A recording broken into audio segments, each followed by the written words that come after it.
What's going on, everybody? Welcome in to Blazers Uprise live here on a very important Monday, as today we kick off the 2024-2025 season. The offseason is over, Media Day is here, and we're going to react to all the quotes from today. What stood out? What can we put stock into from today's press conferences?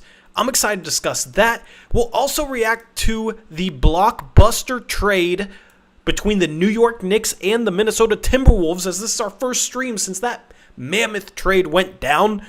And I mean mammoth in terms of implications in both the West and the East, as the Knicks and Timberwolves make a shocking trade. And we'll also talk about channel plans for this year. There's a content trailer that's going to be up tomorrow, but I want to talk about it in this stream for those of you that have hung out with us during the offseason. We appreciate you. And once again, shout out to BetUS for sponsoring the channel all season long. Eric, are you ready for another season of Blazer basketball? Yeah, I think so. It's going to be a very interesting season. Lots of storylines between, possibly trade rumors all season long until the February trade deadline, and then also hopefully seeing the guys healthy enough to start getting some answers on where this roster is at. Yeah, man, I mean, there's a lot that goes into this season despite the low expectations that is going to be very interesting to cover, and I'm frankly excited to cover. I am super excited for this season, much more excited than last season. Last season, this time of year, we were still dealing with the fallout of a Damian Lillard trade, not knowing what the upcoming season was really going to look like with all these new faces. Now you don't have much turnover, only two new Portland Trail Blazers players, at least if you're looking at the main roster. Those, of course, are Denny Avdia as well as Donovan Clingan. And a word of the day today, as predicted by multiple people in our live chat last stream, was connectivity. But we're going to get into that in a little bit, man. And yeah, it was very interesting. Normally I don't watch Media Day live. I just watch the recap back. But today I watched Media Day live. Thought about going. Was a little bit under the weather. So still dealing with the fallout of that. But, man, it's just Media Day's here, and that's when it dawns on you, like, Blazer basketball is right around the corner, only a week and a half away from the Blazers tipping off their preseason slate in Seattle. A lot of teams are only 4 or 5 days from tipping off preseason, so basketball's back, and I couldn't be more excited. Chat, let us know how excited you are for the season. I want to give a shout-out to Embarking Box, member for 16 months, says, here's to another great season of Blazers Uprise. Love y'all. Appreciate you, Embarking Box. That's a chat legend right there. If you want to become a channel member, click the join button. We're going to be doing stuff this year for our members. Eric, before we really jump into the show, is there anything else you want to touch on in this intro, man? Because this is just kind of like a monumental stream for us. We're officially out of off-season mode, officially gearing up for real basketball. Yeah, well, much like Joe Cronin today, I do want to say R.I.P. to Dikembe Mutombo. One of the, just one of the most unique players I've ever seen in my life. Just one of the best rim protectors. The whole finger waving thing was so cool back in the day. And, the epic victory in the playoffs when they were the 8 seed with Denver over the number 1 Seattle Supersonics, and just seemed like such a great dude and just a great ambassador for the game. And we lost a great one today.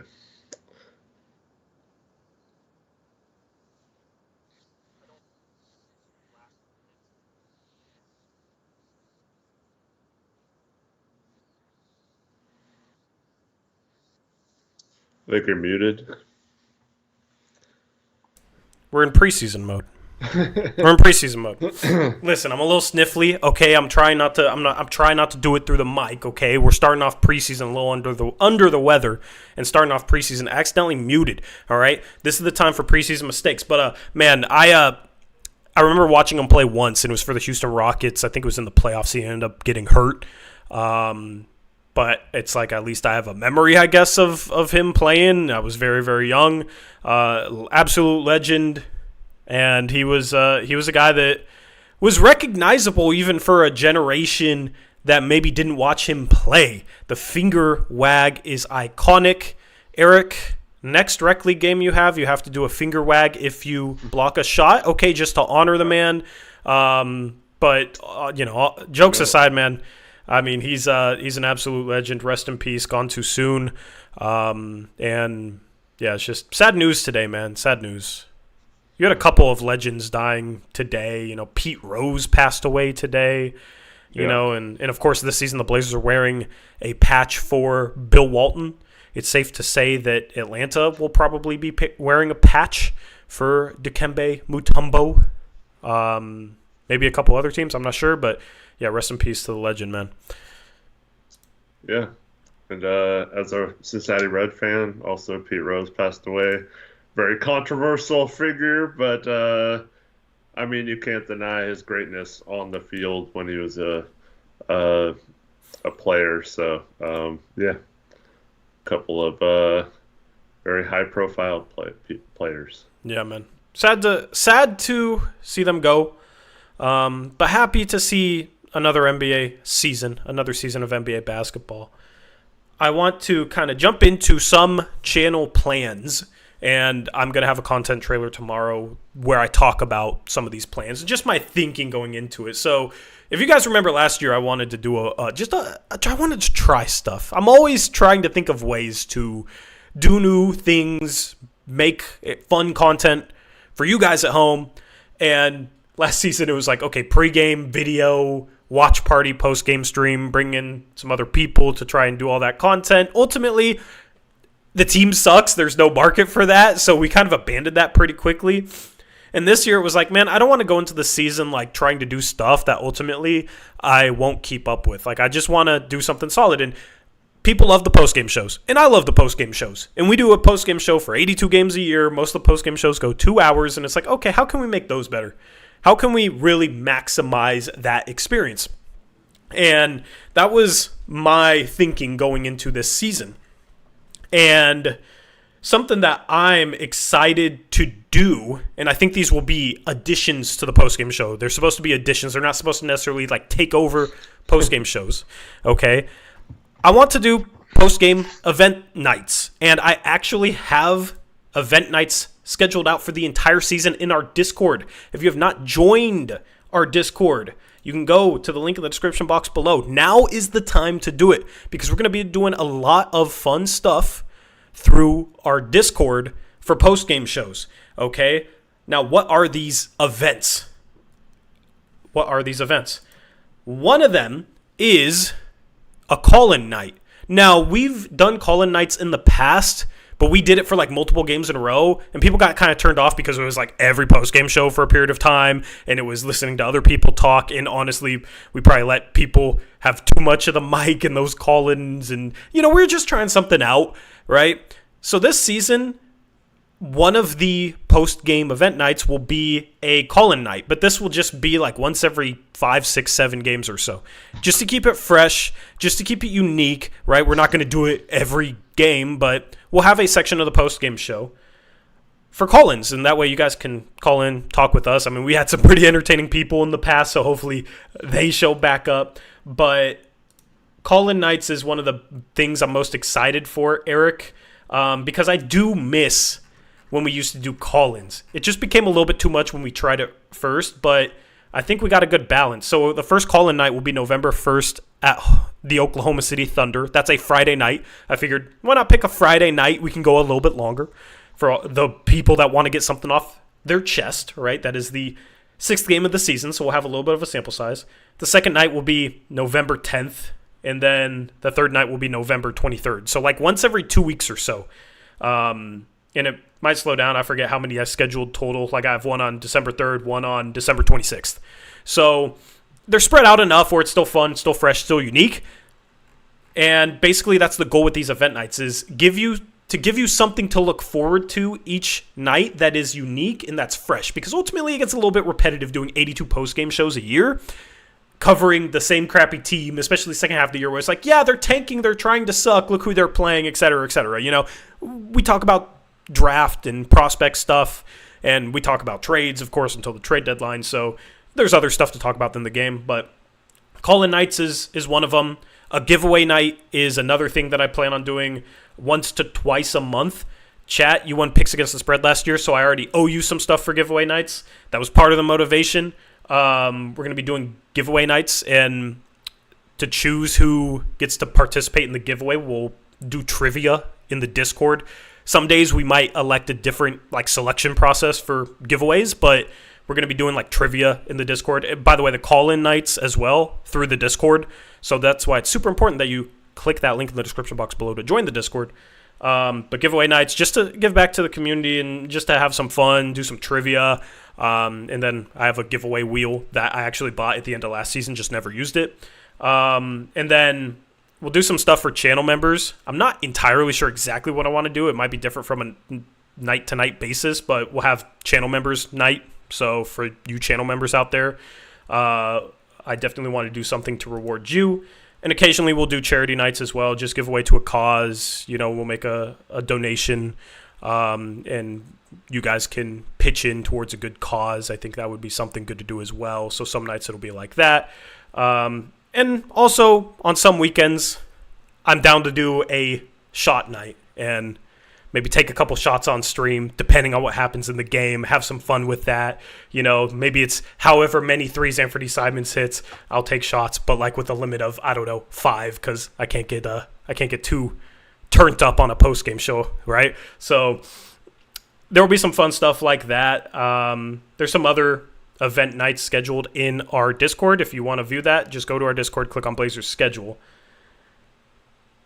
Eric, what do you think? Give me your honest feedback, because I haven't even really talked with Eric, to be honest. Yeah, I haven't really talked with Eric much about this. You don't even talk to me. No. Yeah, but I mean, the goal is ultimately we're still going to do post-game shows in the way that we do best, that you guys enjoy, but we keep them fresh, we keep them unique, we include you guys, we involve the community because we're a community-based channel, and that's basically the big thing for this year.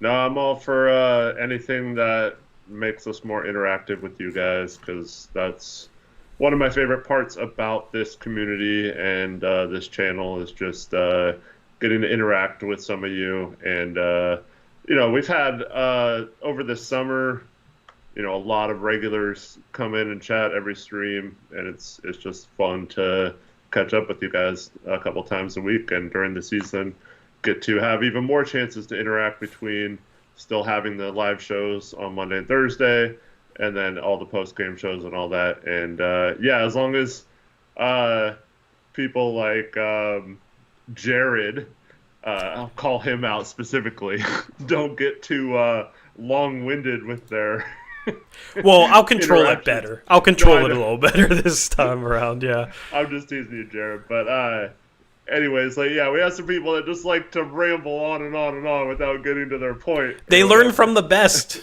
Yes. As long as we don't have too many of those situations, it'll be really fun to to get some of your guys' input on some of the games and stuff, right? Yeah, exactly. Shout out to Tristan Klein for becoming a starter member. Thank you, Tristan. Yeah. And also, I don't know, because the way we did it through Twitter was really annoying. Yeah. But it did lead to a few people who don't watch our shows. It was weird because they would call us on there, Yeah. because they would see the space or whatever. Yeah.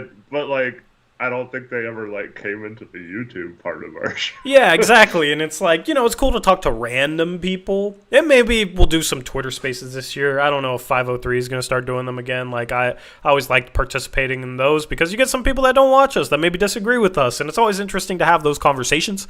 But ultimately, this channel is for the people, by the people, right? That's kind of my mindset. So super excited for those event nights, man. And chat, if you have any ideas, feel free to toss them out there. There's some other event nights in there as well. Occasionally I want to do a game night in the Discord after streams and, advertise it on stream, but just a way to meet you guys, hang out with you guys, because ultimately, this is one giant community that I try not to, put myself above, even though, I'm a host of Blazers Uprise, right?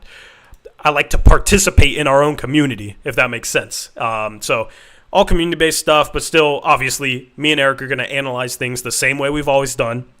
We're still going to do our big boards. I've actually listed big board nights, and maybe there's a way that we can get interactive with that. But I've listed on the schedule on the Discord when we will update our big boards. And I've also listed like when we plan on doing like our first mock draft is January 14th, right? So that'll be some of the event nights. It's like, okay, we're releasing our newest big board today. And it's all scheduled out so you guys can look forward to it, you know? You guys can plan on showing up for a call-in night so you can call in, that sort of thing. So yeah, I'm super excited for that. On top of that, our podcast stuff on the second channel is going to be Blazers Uprise Live. Once the regular season starts, we'll be back to our Monday, Thursday picks against the spread stuff. For those of you that watch that, you guys know the deal by now. We've been doing it for years. And Scorching Trails, me and Steven, or Steven and I is the proper way to say it, right? Put him first and me second. Hoops Crush as well. And then I actually talked to Noah Patterson, otherwise known as 503 for the fans. Before this stream, I actually had a phone call with him, and he's planning on doing some solo stuff, bringing some guests, because I know I've been trying to find him a co-host for a while, and nothing really panned out. So I know he wants to do some stuff that will also be uploaded on the second channel. There's not going to be like a specific day. It's just kind of going to be random, but there's going to be a lot of good content on that second channel, Blazers Uprise Podcast. So make sure that you subscribe down in the comment section below, or in the description box below. There's a link. I'll also post it in the comment section. Because there should be a ton of fun content. And ultimately, the goal with all those podcasts is to do something unique on them, too. You know, me and Steven go back and forth, and we don't think alike as well. Eric, you and Crushables have a really good vibe to your podcast that I think is unique, and it's something that people definitely enjoy. And then 503 is planning on doing some, like, interactive stuff as well. Of course, he has a huge Twitter following, so... yeah, that's the goal for the second channel. Shout out to Sude for becoming an MVP member. Thank you, Sude. Welcome to MVP membership. That's legit. Not just a starter, not just an all-star. He's an MVP. So shout out to Sude. Hope you're doing well, my guy. And then we're planning on doing some TikTok, Instagram, Twitter stuff. Like, I want the Blazers Uprise Twitter to be more than just us tweeting out show links. I want it to be like a game day experience where we tweet out final score graphics, you know, stat graphics, starting lineup graphics, that sort of thing. I'm in the process of hiring 1 to 2 social media interns right now to help us out, and guys that I can teach some of the graphic design stuff I've learned and that sort of stuff, but also can help bring Blazers Uprise to TikTok, to Instagram, because we've needed to tap into those platforms in the past. So expect like clips for post-game shows to be clipped into YouTube Shorts, TikTok, Instagram Reels, that sort of stuff, and then a lot of cool content on the Blazers Uprise Twitter.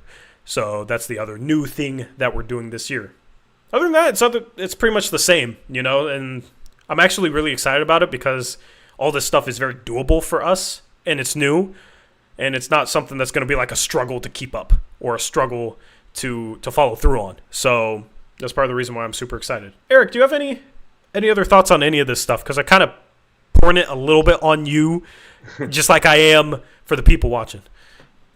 No, just excited to be here for another season. And once again, I mean, we're nothing without you guys watching. So appreciate all the support and viewership from all of you. And, you know, anytime anyone needs anything or has a question or whatever, I don't want to speak for Tori, but you can always message me either on Discord or Twitter or hit me up. I love talking to people and stuff like that. So, yeah, let's strike up some conversations outside of the shows as well. Yeah, Eric's a man for the people. Any Rip City Retro collabs asked by Alex Wolf. I'm sure we'll have Rich on at some point for a post-game show, maybe when I'm gone, if Eric's gone. I mean, maybe we'll do a 3-man panel, you know. I want to keep things fresh, so... I mean, there's maybe a couple of nights that would, in terms of like the events that we're running on that given night, that Rich would be perfect for. Of course, it depends on his scheduling, but one of the event nights is a retro night. Okay, I'm not even really going to get into what I plan on doing with that. Just know it's a retro night, okay? So you should show up. because there will just be some fun, goofy stuff on that stream. So just want to keep it fun, want to keep it light. Once this team becomes a contender, powerhouse dynasty, Eric, then maybe we'll approach it a little bit differently. But ultimately, we just like to have fun on stream, and we hope that you guys enjoy watching the stream. So if you guys have any feedback, any ideas, feel free to leave them in the live chat. But that is our plan for 2024-2025. Once again, join our Discord. Make sure you click that link in the description box below, as we're going to be doing a bunch of stuff there. We're trying to get to 1,000 people. We got about 800 right now, so you can join, participate, and help us grow that. And now, Eric, I'm super excited to talk about this. I'm not going to give my thoughts because I've tweeted out some of my thoughts. Some people already kind of know where I'm going to go with this. But what were your thoughts when this blockbuster trade goes down? Now, in case you're living under a rock and you don't know what happened, yes, I know I spelled DiVincenzo's name wrong. I was just in a rush. I wasn't going to look it up. DiVincenzo. He has a unique name. A cool name. Yeah. But what was your reaction to the Knicks trading for Karl Anthony Towns out of nowhere and sending Julius Randle and Dante DiVincenzo to the Minnesota Timberwolves? Chat, also let us know in the live chat. Well, I was on my way with my two youngest kids to Chuck E. Cheese. They recently remodeled the Beaverton location. And I kind of had sports radio on faintly in the background, some Nashville show. And they were talking about the Knicks, and it was talking about how, Randall, according to some metrics, has been a detriment to the team or whatever. I just thought they were having a conversation or whatever. And so, go sit down, pull up the group chat just real quick to see, because Friday night there was a couple college football games, stuff like that. I see Cat's been traded. I was like, what the heck? Technically, it's not official yet, right? Yeah, it's happening, but not official. Yeah, no, it's happening, yeah. I was just like, why now? It just seems weird that they waited all off season to make this move. And I am not, I never wanted the Blazers to trade for Karl Anthony Towns. I don't think he would have been a good fit here. I don't think he's a great fit for a lot of teams. But for the Knicks, I kind of really like it because they have the, he's going to struggle with rim protection, especially in the playoffs. But with that defensive wing trio they have, will they really need someone to protect the rim? Because how are you getting to the rim on that team? Yeah. So I think that's probably about as good of a situation as you can get for him. And of course, they might still, if Mitchell Robinson continues to have health issues, or might end up being part of this trade when all is said and done, because they have to add more salary. But if they get some sort of rim protector, backup center, I think this is a home run for the Knicks. And I feel like, as good as Randall is at times, I think this is kind of addition by subtraction. And with DiVincenzo, that's going to be a huge loss. He was a big part of their success last season, but there was rumors that he was kind of unhappy moving to a bench role and all that kind of stuff. So if he was going to be kind of whiny about it or whatever, then I don't think that's a huge loss either. I really like this for the Knicks, and it kind of makes me wonder if the Minnesota Timberwolves have as high of a ceiling as it seemed like it had just a few months ago. Yeah, it's funny because DiVincenzo probably still doesn't start, even though he's in Minnesota now, because they got to start a point guard. Yeah, and he's not starting over McDaniels. He's not starting over Anthony Edwards. So he's still going to come off the bench, but instead he's going to be in Minnesota instead of New York City with his Nova boys. I don't know. It's I don't know if that's exactly what he wanted. But, Eric, There is no team out there that would have been a better fit for Karl Anthony Towns than the New York Knicks because of a multitude of reasons. Okay, number one, they desperately needed center depth, and they had multiple perimeter players. You got Josh Hart, you got Mikal Bridges, you got OG Anunoby, right? So they traded from a place of strength to shore up an area of weakness. That's smart. Okay, that's number one. Number two, I don't think Julius Randle helped that team because they did not need a playmaker, ball handling forward that struggled to play off other guys and struggled to space the floor. And to be honest, has been awful in the playoffs. The 3 series that he's played, he has not been any good in the playoffs. He's never helped a team win playoff games once in his career. Okay, and you saw this Knicks team look pretty good in the playoffs without him. Mm-hmm. Right, he was out for the season, and I mean the Knicks got super banged up. If it wasn't for that, they're probably in the Eastern Conference Finals going up against the Celtics. And then you add Mikal Bridges, and now you add Karl Anthony Towns to that team basically, and all you lose is DiVincenzo because Randall didn't play. That's pretty dang good. I know I forget who they traded for the salary. Who's the salary going back for Bridges? I'm blanking on it. It was Bogdanovich. Yeah, and Bogdanovich didn't really help them a whole lot, right? So he got hurt too. Yeah, you're just adding to that team. You're adding to that team. You swap DiVincenzo out for Mikal, and then you add Cat to a team that needs center depth for Mitchell Robinson, I guess, and he's been hurt his entire career. He's dealt with legitimate injury issues. Okay, that's reason number 2. Reason number 3, a lot's written about Cat's defense. His defense got a little bit better last year. He kind of bought in defensively, and the Timberwolves were a top defensive team with him in the starting lineup at the 4. I didn't think that was possible. Turns out it was.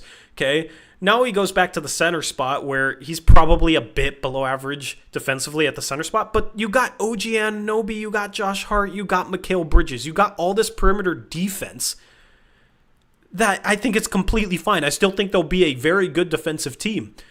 Cat just needs to not be terrible, and that team I think will be absolutely fine defensively because what they do, they traded from a place of strength. They have perimeter defense, okay? So they can absorb Cat, and they're not going to be hurt by his defense. And the last reason is a stretch 5 is perfect for Jalen Brunson. Jalen Brunson is maybe the most creative paint point guard in the league. He's super creative when he gets into the paint. Uses a lot of pivots, pump fakes. He's really good inside the paint. Now you have maybe the best shooting 5-man in the league to bring that guy out of the paint for Jalen Brunson, right? All of a sudden, Josh Hart's shooting inconsistencies aren't as big of an issue because you got a stretch 5. And we saw him shoot the 3-ball well in last year's playoffs, but we know as Blazer fans, sometimes he just, A, doesn't want to shoot, or B, just goes into massive slumps. But now it's his creation is only going to be helped by having a stretch 5. Jalen Brunson, I think, is going to thrive even more by having a center like Towns that's going to take the opposing big man out of the paint. I think this is a match made in heaven for them. And right now, the Knicks are my pick for the NBA Finals out of the Eastern Conference. You normally don't see teams get back to the NBA Finals after winning a championship. We haven't seen that in quite some time, I think since the Golden State Warriors. So, I don't know, man. Boston still, of course, is the team to beat in the East, but I love this trade on the backs of the Mikal Bridges trade for the Knicks. Phenomenal stuff. Yeah, I mean, I think a little bit, Towns was playing in a starting lineup that had 4 other really high-end defenders on it, so it's hard to tell if it was necessarily him improving, which he did. But he still has that. I agree that he bought in. But he doesn't have the rim protector behind him. But I think it's fairly similar. Other than that, this always leads me down this path of, dude, they traded for Mikal Bridges, gave up 5 firsts, and somehow still had the assets to add someone making almost $50 million a season. And, we can get Dame like one time, take a shot with Dame and just get him like a player that was on the level of like these two guys, and the Knicks do it in one off season. Somehow the third pick in a loaded draft plus Anthony Simons is just can't get you in the door for anyone, right? Right. Yeah. Interesting. Yeah. It's just strange to me, but like, so I saw Elizabeth Allen and some other people mention that from Minnesota's perspective, they couldn't afford their roster, which is true. I'm not downplaying. I mean, you guys know Tori and I, we're not going to ever downplay the significance of managing the cap or like the repercussions of cap space and things like that in a trade.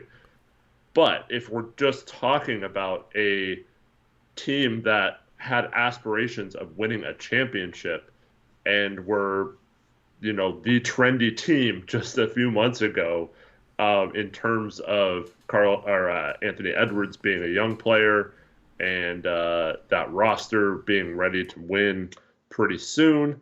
Everyone comparing Anthony Edwards to Michael Jordan at times in the playoffs this year. I think you have to factor in when a team gets worse or makes the decision to strictly base their future on finances, it's got to be frustrating as a fan, especially with the whole ownership situation with that team. Glenn Taylor was like cheap for years and then decides to sell the team because it's too expensive. And then when they get good, decides to keep the team. And now he's, being, cap, worrying more about the cap than spending and stuff like that. And I get it. I totally understand. I'm just saying it has got to be frustrating to be on the doorstep of possibly a championship. I'm not saying they can't get there. I mean, Randall could work out fine. I also think it's a pretty good fit for Randall, all things considered. I don't think that's necessarily the worst spot for him. And DiVincenzo will obviously contribute a little bit. It's just, I don't know. It just seems weird that a team like that would take this opportunity to just like completely get out of a contract, basically. Yeah, man. So you said you don't think it's a like bad fit for Randall. Mm-hmm. But if you flip it, I think Randall's a bad fit for Minnesota. I don't disagree that it's not a bad fit for Randall, but I think Randall's a bad fit for Minnesota. And honestly, I don't think Randall's a good fit for any team that wants to win an NBA championship. I just don't. I think this is a disaster for Minnesota.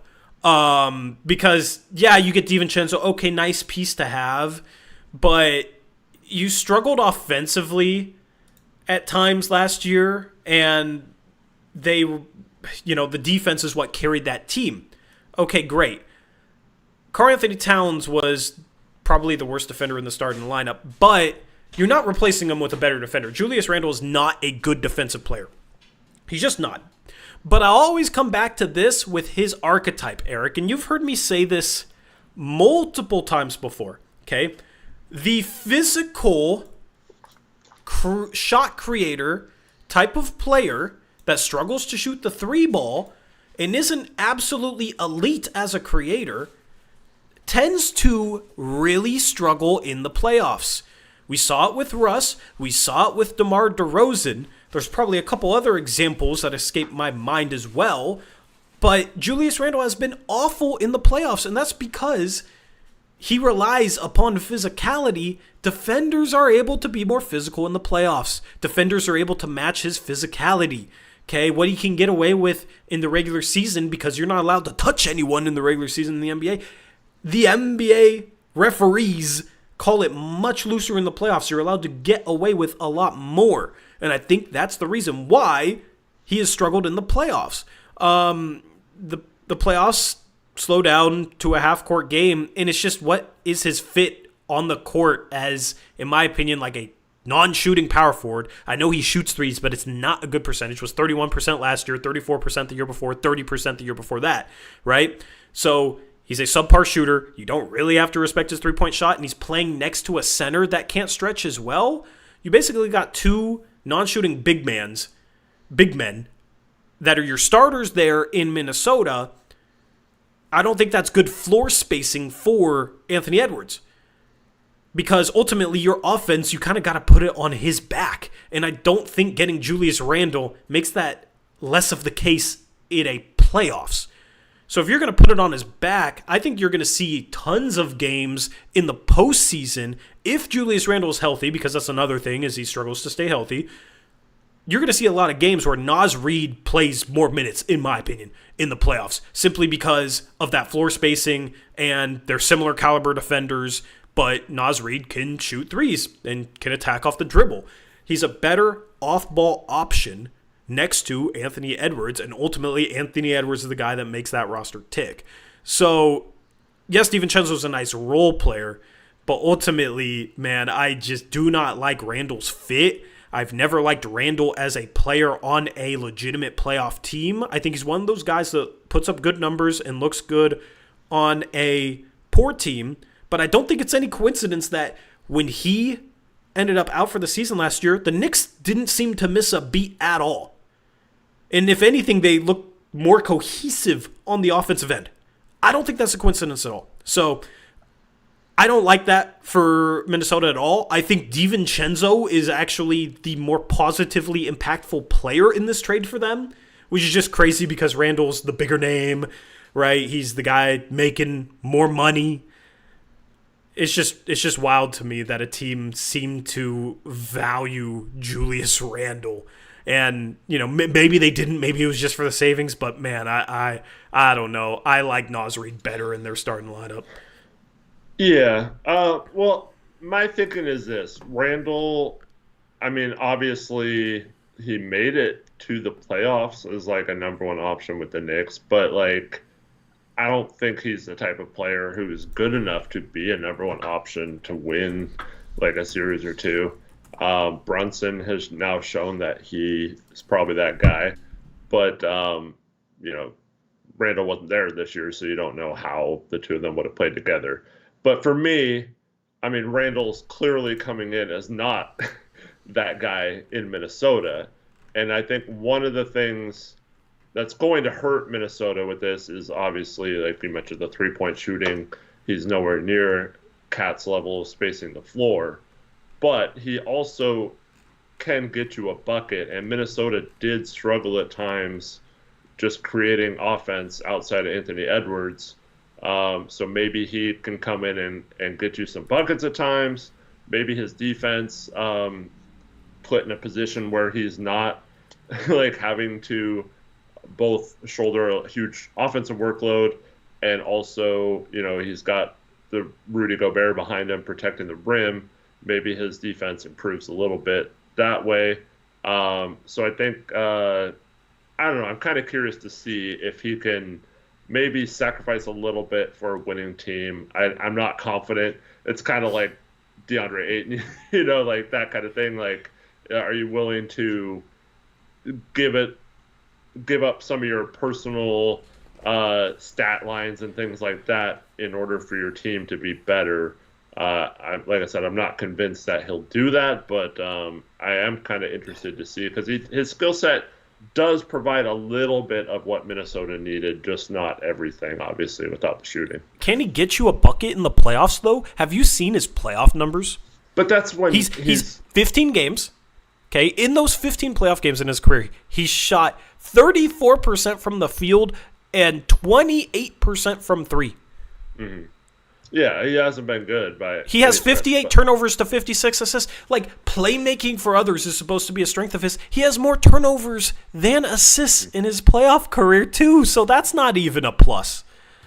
I mean, the Knicks rosters in the past have not been great, and he's been the defensive focal point. I mean, in 2023, they won a series with him playing this bad.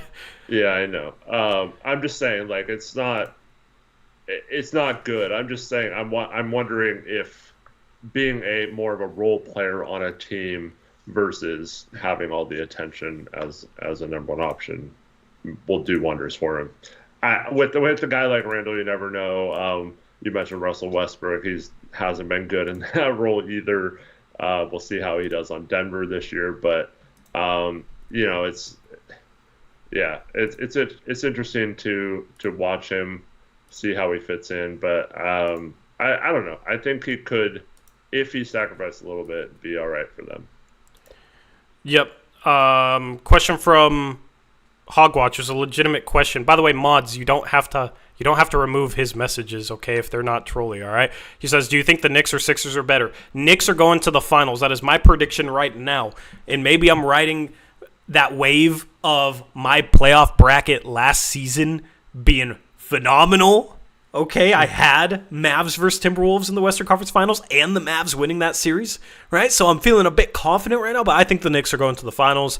You don't see teams follow up their championships too well in the NBA. I mean, the Nuggets last year lost in the second round to the Minnesota Timberwolves. And that was something that was a bit shocking at the time, but it's tough to stay on top in the NBA. There's a lot more parity now than there was, a few years ago when you saw Cavs versus Warriors.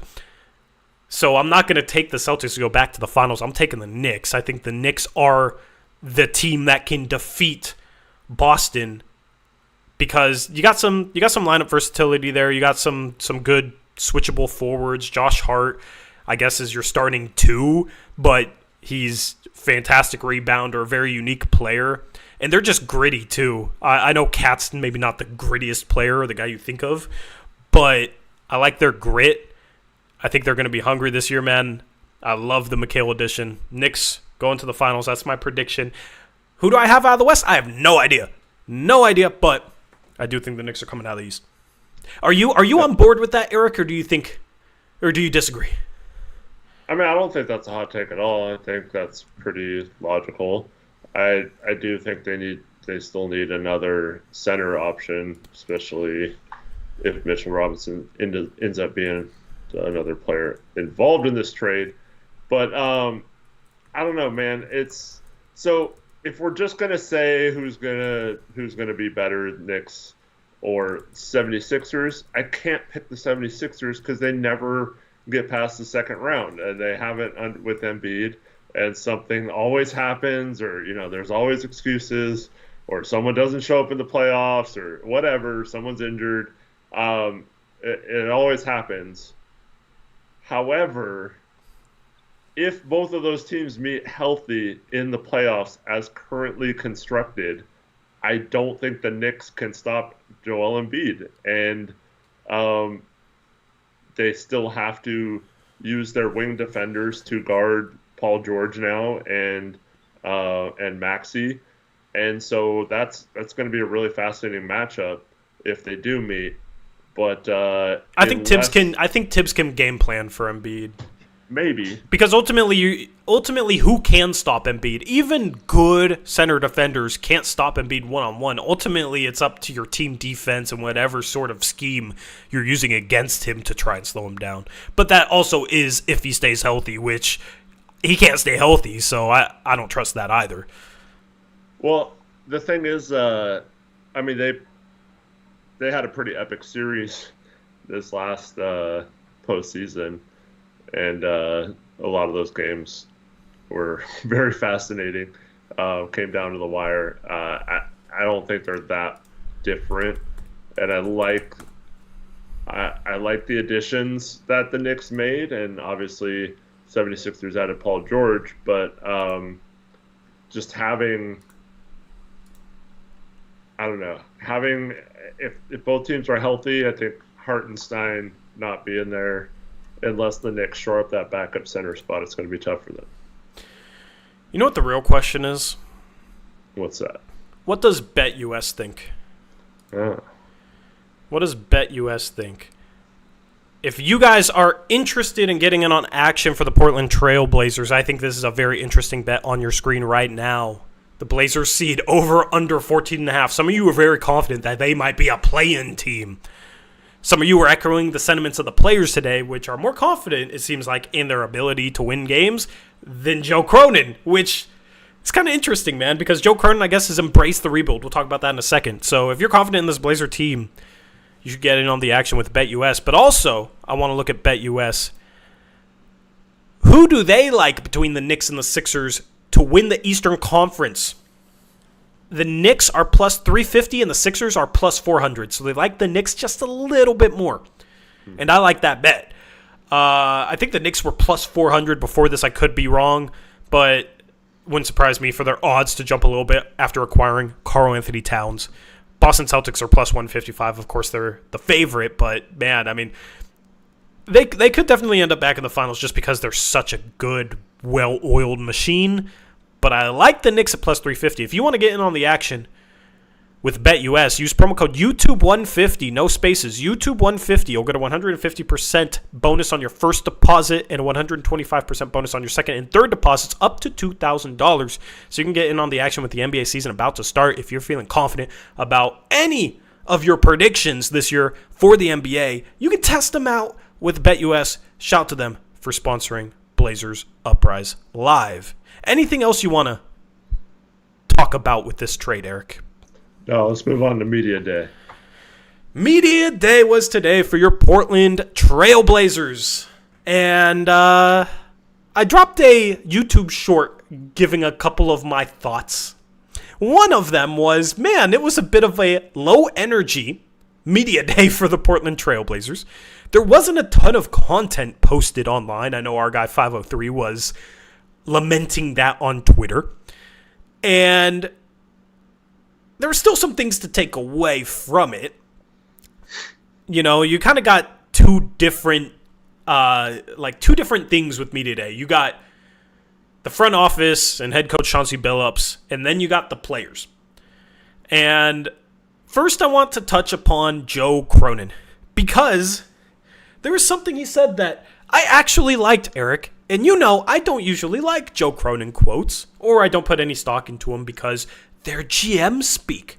But he had a quote today talking about basically development, and I'm going to paraphrase it here, but basically we can't take any shortcuts. We have to build this thing the right way. Essentially, we have to be patient. We don't want to take a shortcut and ultimately limit the upside of our team in the long run. He sounded like he was listening to Eric Brandt this offseason. Eric, is this your favorite Joe Cronin quote ever? No, I rolled. What's your favorite Joe Cronin quote then? I have no idea. But, so... Why'd you eye roll? You just... Is there nothing he could say that wouldn't make you eye roll? Okay. Don't get me wrong. That is the correct thing to say. But once again, you have not set up the payroll or the team in terms of movements to take advantage of that to get those steps, right? Like we're kind of just in the, we'll just wait around and see if anything unfolds, type stage. Not the, wow, we have this plan. We're going to go into the next offseason with these draft picks and this amount of cap space, and we're going to take advantage of all these teams in the second apron and that kind of stuff. It's not that. It's just kind of like, let's kick the can down the road and hope a Jeremy Durant trade materializes in the next, 6 months or whatever. And that's all he ever does is kick the can down the road. So no, it doesn't do anything for me when he says, now I'm going to be patient, because he hasn't done jack crap anyway. That's all he's done is kick the can down the road, I mean, I get where you're coming from. 100%. At the same token, if I'm going to talk about where the Blazers are right now and what his mindset should be, it should be that. No, I completely agree. That's not, but right before that, he said something about he wanted to go in this season with continuity, and that's why he wanted to keep the roster together or something like that. It's like, what? Why? Why do you want to keep some of these guys that aren't part of that, if you're talking about, focusing on patience in the long term, why do you have guys on the roster that are not part of that plan, and why have you not looked into moving them in the past? You know what I mean? You want to know what? So I like half agree with what I'm about to say. What I'm going to say is just kind of like the reasoning behind that statement. Okay, I only half agree with it because ultimately I don't think that this outweighs the importance of trading a Jeremy Grant as soon as possible. We've listed other reasons why it makes sense to trade Jeremy Grant or trade DeAndre Ayton or trade veterans, right? And there's a lot of reasons to that, but I do think there is some legitimacy to if you're bringing in a bunch of young players. Last year, there was no chemistry for them to fit into. A lot of times, if you bring in young players and you got a lot of players on the roster that have played together, they at least know how to play together, and then it's okay, we're integrating the young guys into what we do.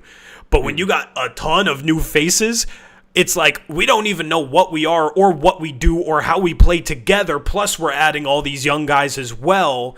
Yeah. And I do think you can make an argument that maybe that's not the best for young players to develop, whereas if you're going into this season, they already have some familiarity with some players on this roster, players they're going to be playing against, and that should theoretically make it easier for them to kind of focus on improving their own weaknesses because they can focus a little bit more on that compared to just learning who the hell they're next to out on the court. Now, I don't think that is a justification for hanging on to Jeremy Grant into the season, but I did kind of understand where that was coming from.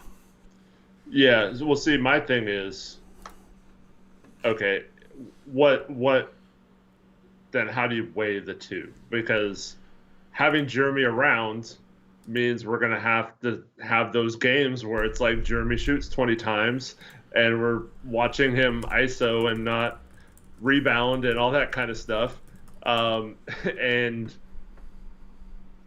Tumani was on the team last year. I'd much rather see him play those minutes, I'd much rather start the three guards in Anthony, Scoot, and Sharp this year and just get them all playing together. That's not having continuity. Those guys have all been on the team from last year. And so to me, I think you could have that continuity while also freeing up space for that development to happen. And I feel like that's kind of been Joe's problem, is just he makes a lot of moves, but he doesn't have the right type of moves to maximize the roster. It's always oh, well, we got Malcolm here, we're gonna keep him, and we're gonna play him a bunch of minutes, and it's gonna take away time from and ball handling duties from our young guards, and it just everything he says about Malcolm last year makes sense until you talk about it in terms of Scoot and Simons and Sharp's development, and then everything he says about being patient and stuff makes sense until you realize he refused to even take calls on Jeremy last trade deadline, and now a few months later, we got people in chat, and this is totally fair once again, but maybe teams are just lowballing us for Jeremy, and that's totally fine. But that's been Cronin's excuse that we just got through talking about, where you mentioned the third pick and Anthony Simons in the 2023 offseason, and it's at what point is it Joe just doesn't know how to get a deal done versus him being patient? I don't know if he even is capable of getting the right move done eventually, even if he is patient. So I'm still just going to say the jury's still out for me, but I do agree that is the right mindset. So yeah, I mean, ultimately what the end result is for Jeremy Grant, I think, is going to be the biggest proving point as to whether he's improved in being able to fetch a return for guys, because his first trade deadline was a disaster in that regard, at least regarding the Norman Rocco trade. Or maybe he's improved and he actually gets back a legitimate package for Jeremy. Now, we've heard all the rumors about the Los Angeles Lakers have some interest in Jeremy, but aren't willing to give up what the Trailblazers want. The Blazers want 2 first-round picks with Rui Hachimura on top of, a salary they don't really want to take on in order to make it work, like a Gabe Vincent, maybe a Jared Vanderbilt. I don't think Jared Vanderbilt has value, even though Laker fans would disagree with that. Ultimately, Jeremy has to go this year. And I think Cronin knows that. I think part of his mindset that he stated today, it only makes sense if you trade Jeremy. You brought in Avdia, you got Sharp, you got Scoot, you got Ant, right? And maybe they trade Ant as well, but you're going to have a top pick in next year's draft. You're going to draft a starter. Assuming 2 of the 3 guards, Denny Avdia and Donovan Clingan, are a part of your long-term core, your 5th starter there is whoever you draft next year. So if you're formulating any sort of plan, it's, okay, well, whoever we draft in this absolutely loaded 2025 NBA draft needs to be the guy to round out that core, and then hopefully 2 of the 3 guards, Anthony's kind of already at that point, but hopefully 2 of the 3 guards can pop. Right? Ant's a 20-point-per-game scorer, but Sharp needs to be more consistent.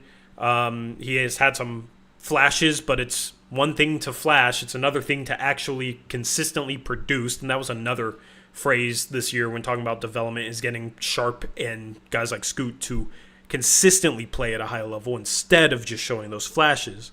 So that was another comment that I agreed with, that I lied.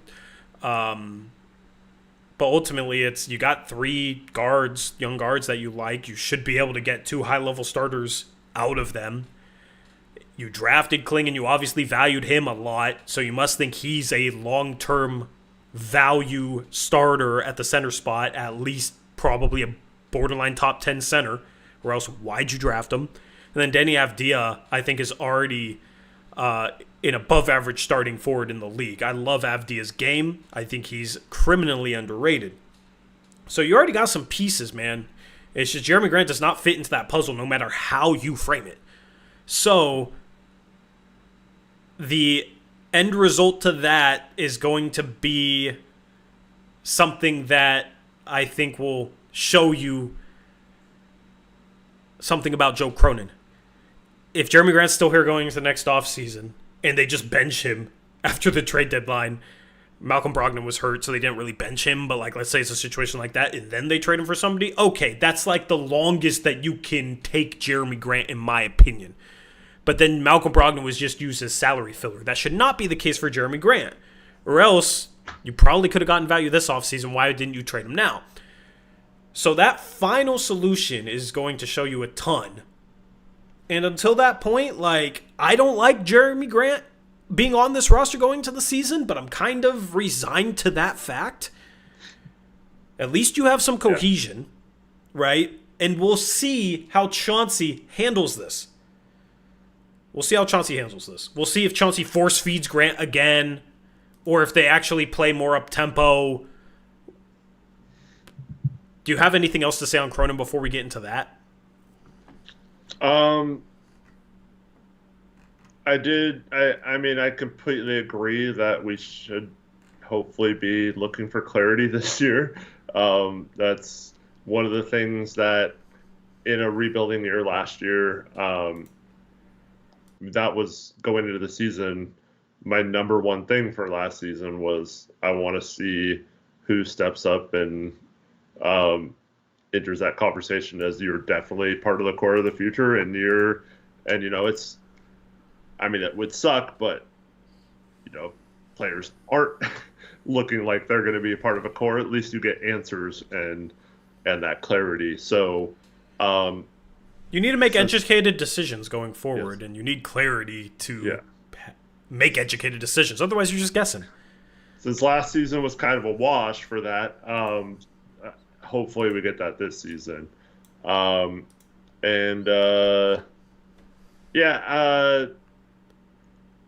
He said everybody was essentially good to go for training camp, so He said a couple people were banged up, but I don't know what that means. Guess the Rico Hines runs have Yeah, banged them up, man. yeah.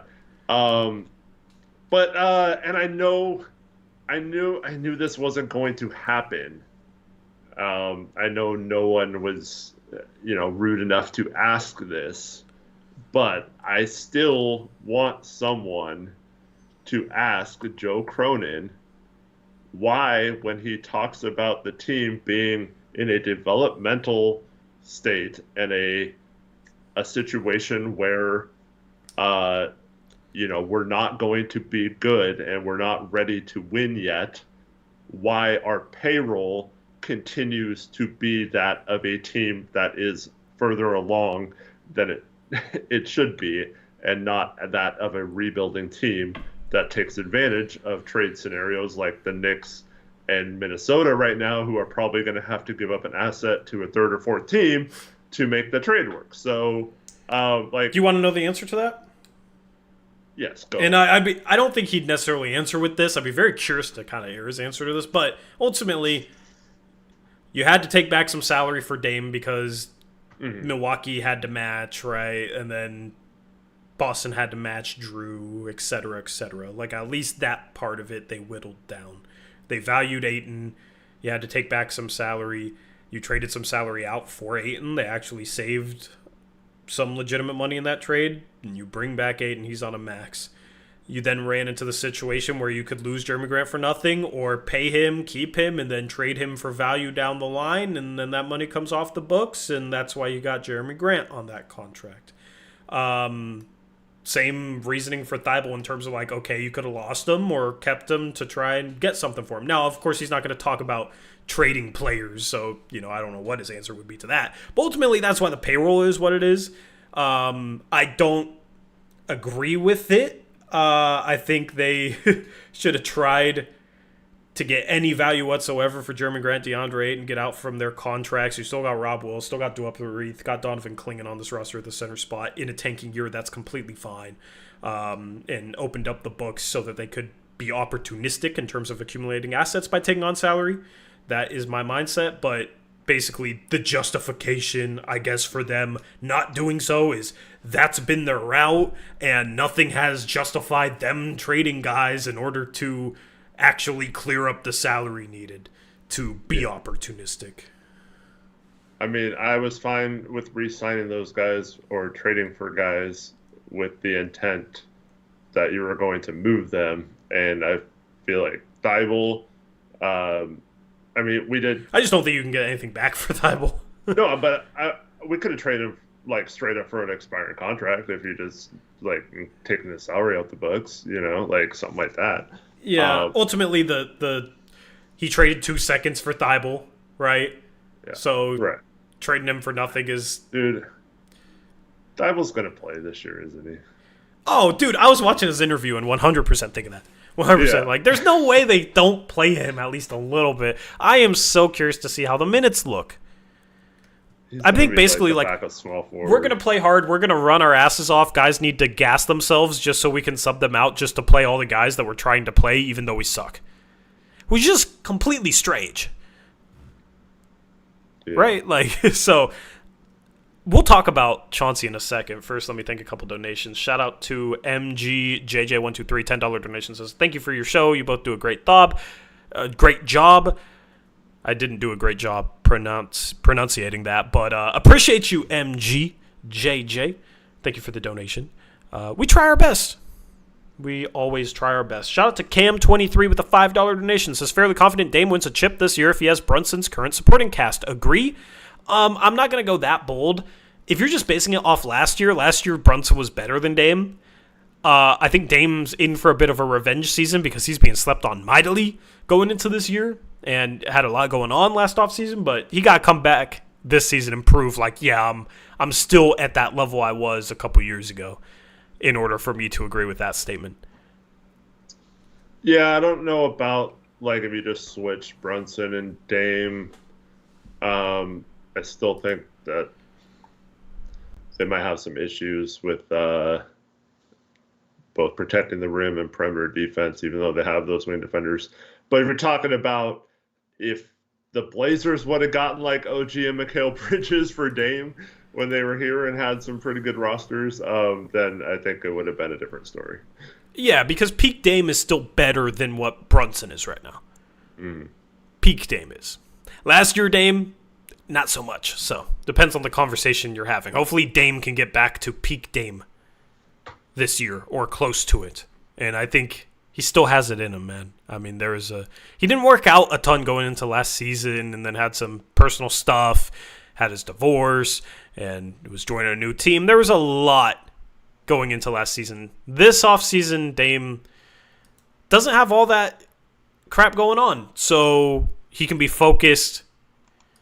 I think he's going to come into this season ready, and I'm excited for that. That's going to be fun. And also, it's going to be more fun to watch him at the start of the season, whereas the start of last season, man, I was just sad. I was just sad. And, I mean, Giannis is still a really good player, too. So, Yeah. He's got a pretty good roster there. The supporting cast, we'll have to wait and see. Shout out to Nathan, member for 20 months, says Jake Lehman. Yes, shout out to Jake Lehman. Thank you, Nathan, for being a channel member. All right, let's talk about Chauncey. Eric, the Blazers are going to push the pace this year. Stop me if you've heard that before. He couldn't last year because of the injuries? So basically that was kind of the excuse for not gaining any clarity or being able to do what he wanted. Everything. Yeah. Was, we had some injuries. Bro, okay, Eric, okay. Before we get into the conversation about this is his last year as Trailblazers head coach, more than likely, that quote kind of proves why maybe this is his last year as Trailblazers head coach, or maybe why he's not that great of a coach, because if you have to have really good injury luck to be able to have any effect on your team at all in terms of instilling a style of play, then you're probably not a very good coach. And I do think it's that simple. If you need excuses to why your teams could not push the pace when you still had young guys out there, then you're probably not a very good coach. He was asked point blank what he wanted his identity to be. And do you know what the first thing out of his mouth was? Refresh my mind. He said, consistency of people being on the floor playing. Like, that's not an identity, dude. That's not... Yes, you can... If you have all your players, you could probably push your identity a little better, but that... Having your players healthy is not an identity. That's not...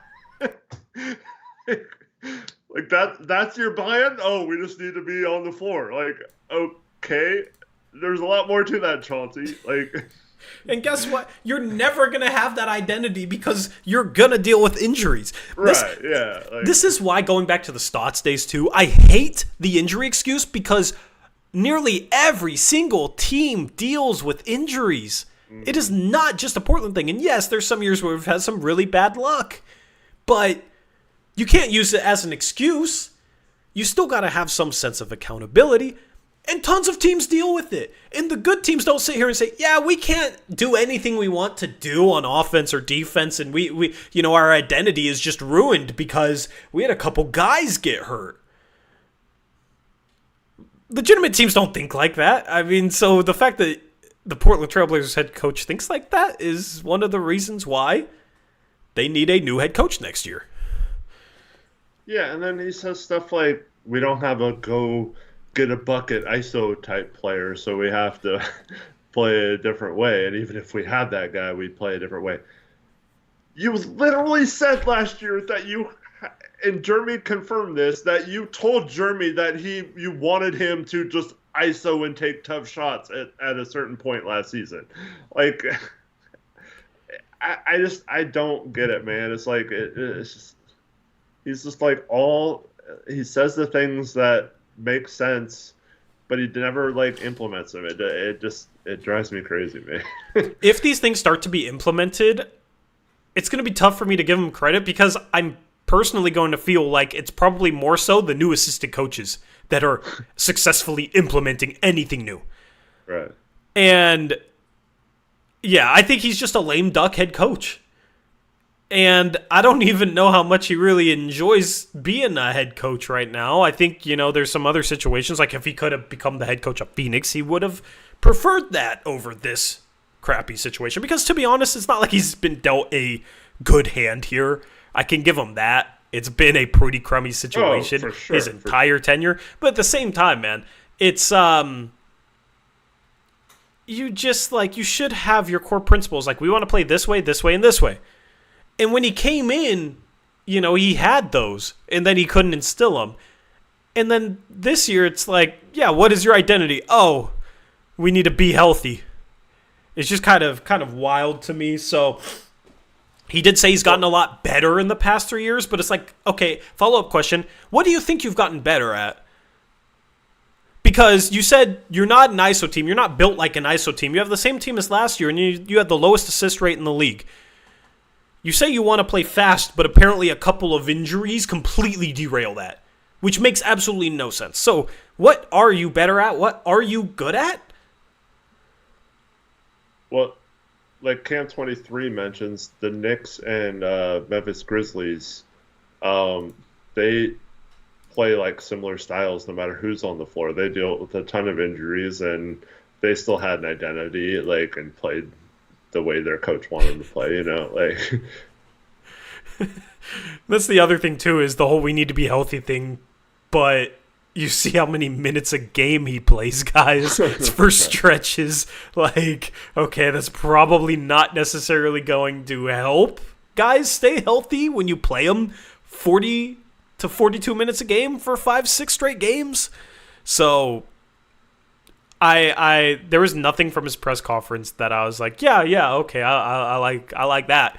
It was all just, man, this dude is a lame duck head coach in my opinion, and he's gonna get replaced. And if the team is really, really bad, he may get fired mid-season.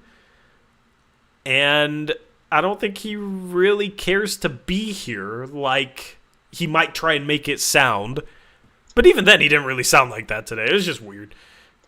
I do think that, because he mentioned he was excited about the staff changes, I do think that is, people joke about, they probably hired one of his replacements, but I do think they could possibly, I don't know if I want to go as far as saying save his job, but Chauncey did make it seem like, I thought it was interesting that he talked to Nate Bjorkgren previously, or he said he hired him or something to consult him. Yeah. And he would call him at 3 a.m. or something. But I do think, based on his comments about him, and then also Chris Fleming being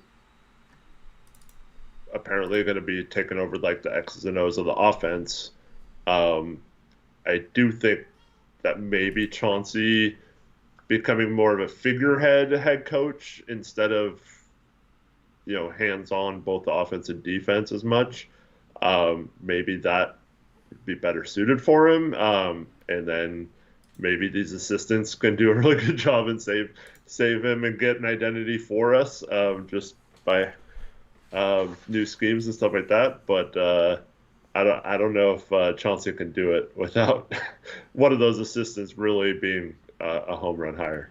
Yeah.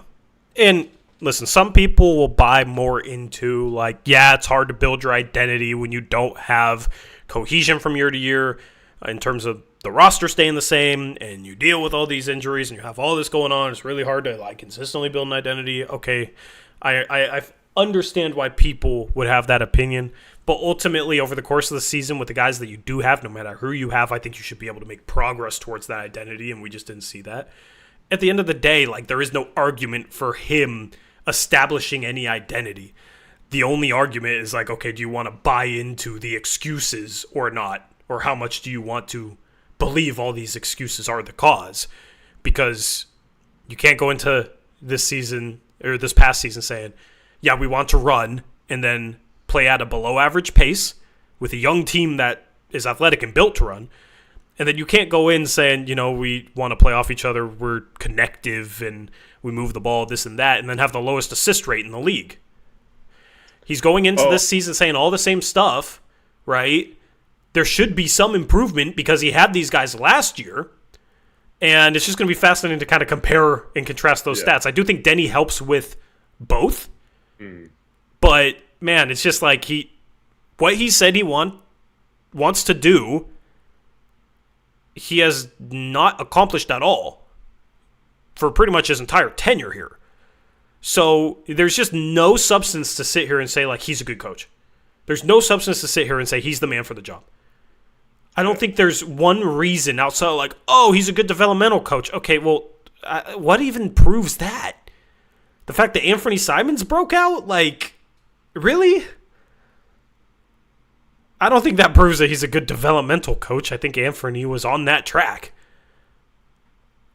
And now the guys that he's had, I mean, Scoot didn't look too great last year. I don't know. He does not really have a track record of developing guys either. And a lot of the development falls on assistant coaches as well. So there's just no substance at all that he's the man for the job long term for this team. Or for any team, to be honest. Yeah. I mean, I hope he does a good job this year because we definitely need these young guys to have good coaching, but I'm not very confident in that. Yep. Let's talk about players, Eric. You want to say anything about the New Jersey patch? Oh, sure. We can touch upon that. It's kind of ugly, but at least the colors make sense. Colors are right, yeah. It's just it's a very big logo, I feel like. Yeah. But then again, some teams have, like, isn't there a motor...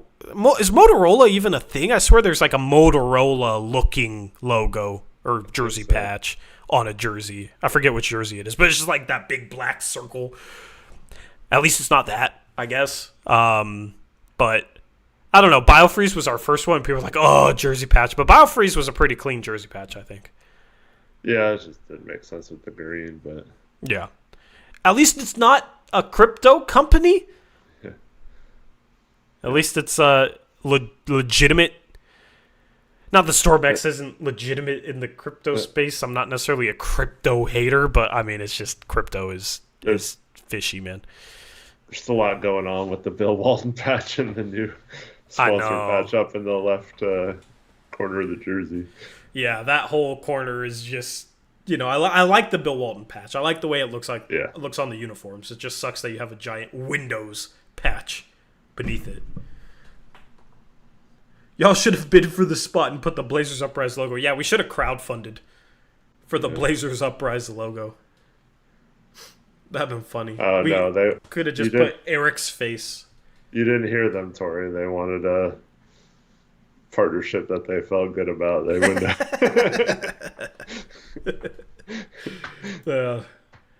yeah, I don't know. About the money. Hey, man, we're the #1 fan-made platform with a great interactive community of diehard Blazer fans. What is there not to feel great about, Eric? Right. Yeah. I'm sure they feel the same way, Tori. Hey, man, I just say the facts.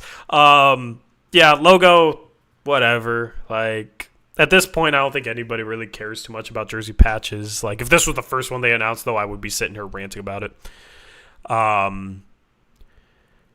In player comments, Eric,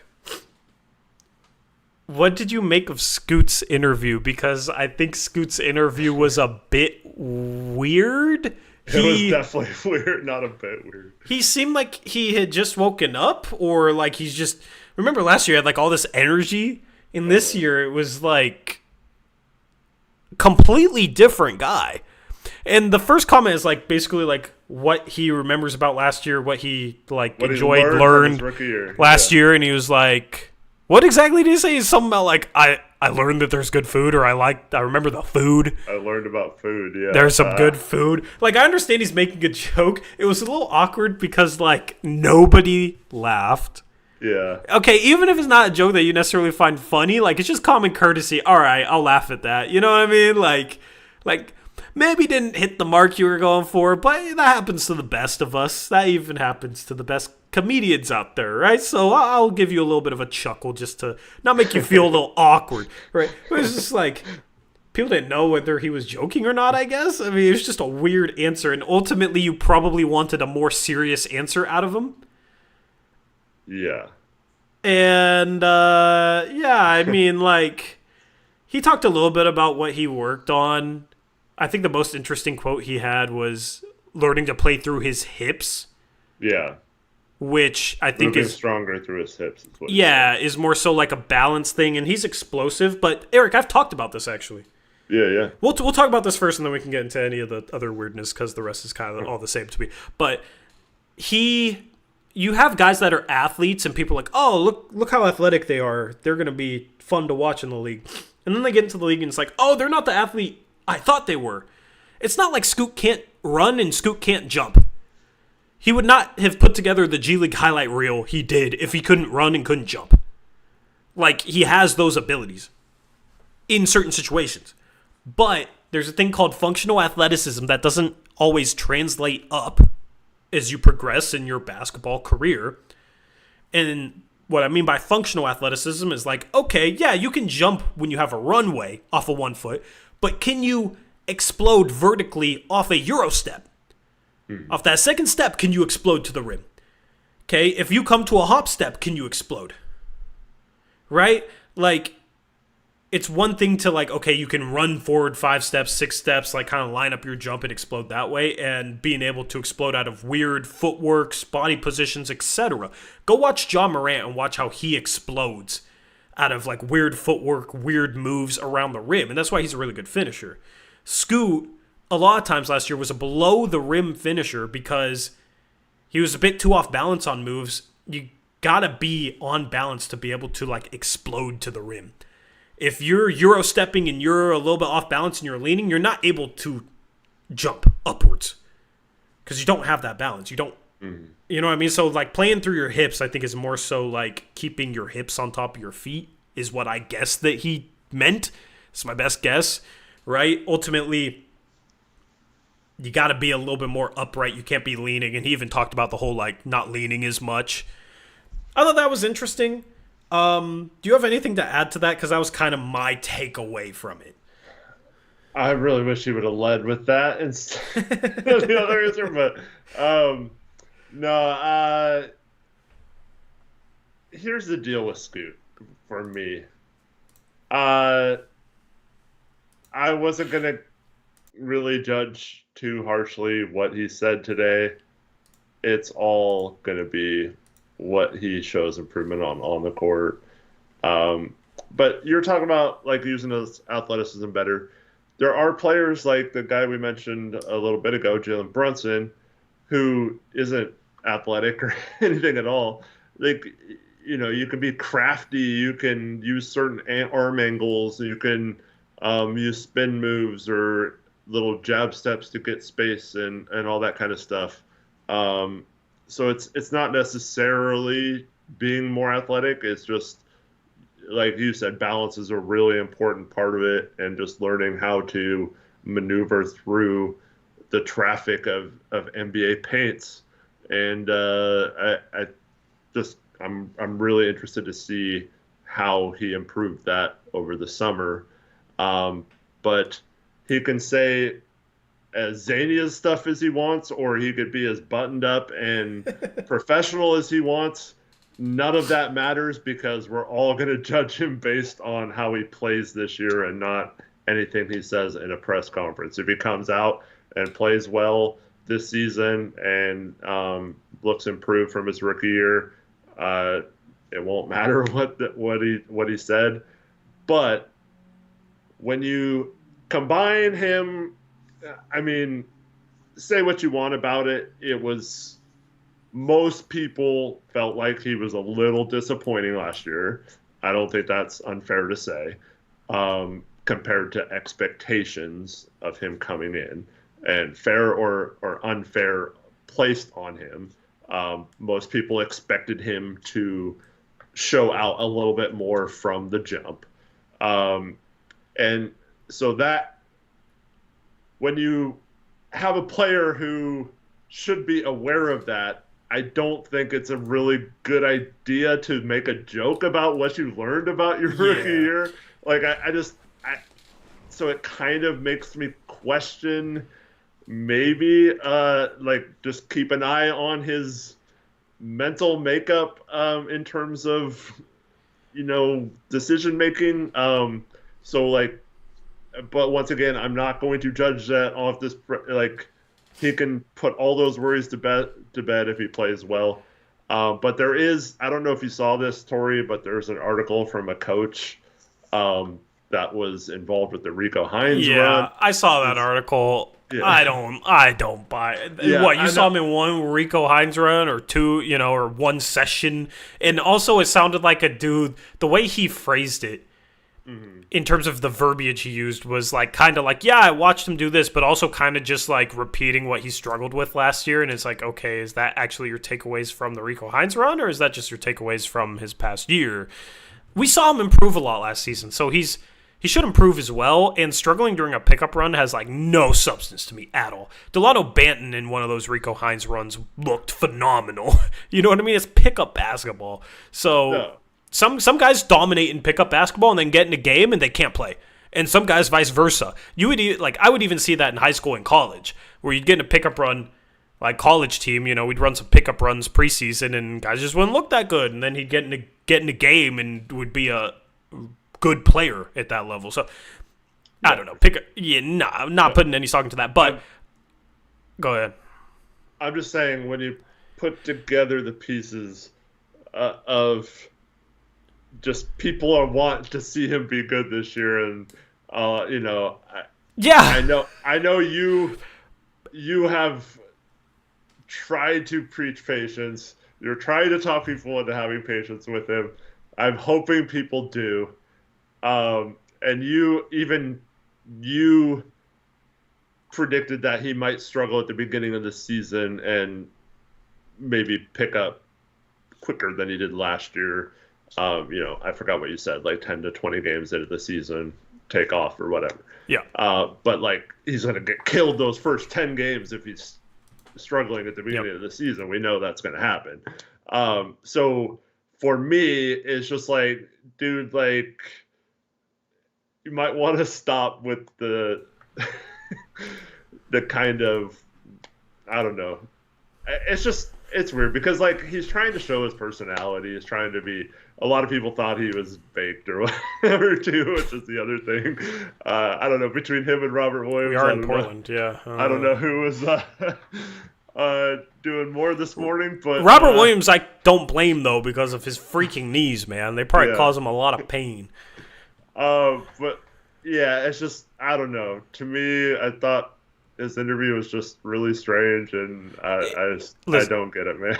Listen, like, I've put my neck out for Scoot, right?